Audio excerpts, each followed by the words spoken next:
Hello guys, welcome back to my channel.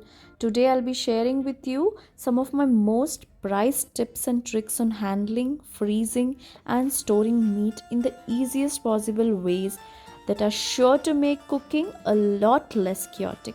Follow along to meet them lifesavers. Get it? Now that's a mom pun. Tip number 1. Whenever you purchase minced meat in trays such as this, it's best to partition them right away based on your cooking requirements. Then reseal and just freeze.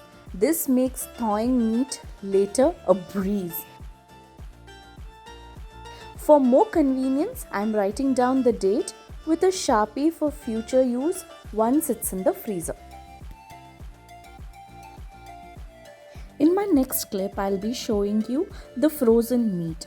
So once frozen, as you can see, you can easily break a partition and thaw the meat you'll require instead of the whole tray, saving a lot of time and preventing early spoiling, as the quality of the meat in both texture and flavor will suffer from moisture loss in repeated freezing and thawing. So you can just break apart the required amount of meat you intend to cook at that point of time.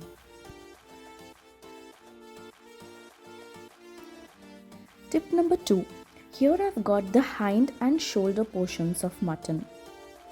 So you can divide them into curry cut pieces, biryani pieces, boneless pieces, bone-in pieces, drumsticks if it is chicken, etc.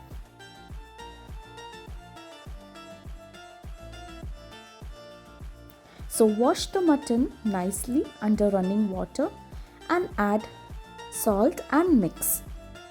Then you can add a teaspoon of turmeric powder to cleanse the meat further.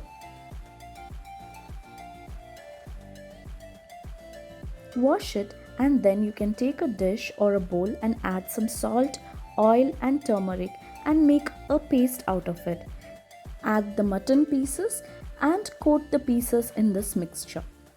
I'm demarcating the meat into different Ziploc packets so that they can easily be identified in the future. So I'm repeating the process of washing and marinating the mutton for further preservation, and I'm going to just mark down on each Ziploc bag for future convenience. So here I'm repeating the process with the other remaining pieces. So I'll wash them nicely and I will just coat them with the mixture. Now keeping meat organized into these bags really helps me keep the meat fresh. It also keeps my kitchen smelling fresh by locking in the odor. So use these zipper bags for fresh odor-free storage. So here I have segregated the big pieces, the boneless pieces, and it's very convenient for me. Alternatively, you can also use styrofoam trays to store meat effectively as well.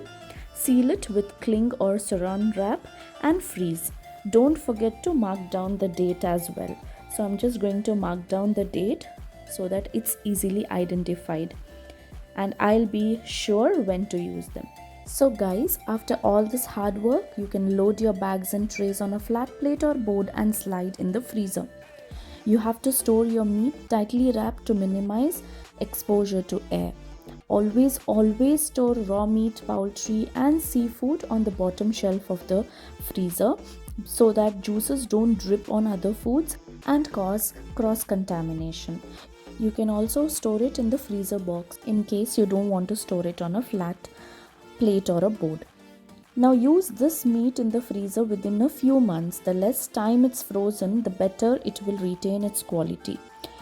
You can store the meat up to 6 months if you have taken all the precautions to preserve the meat in the proper way.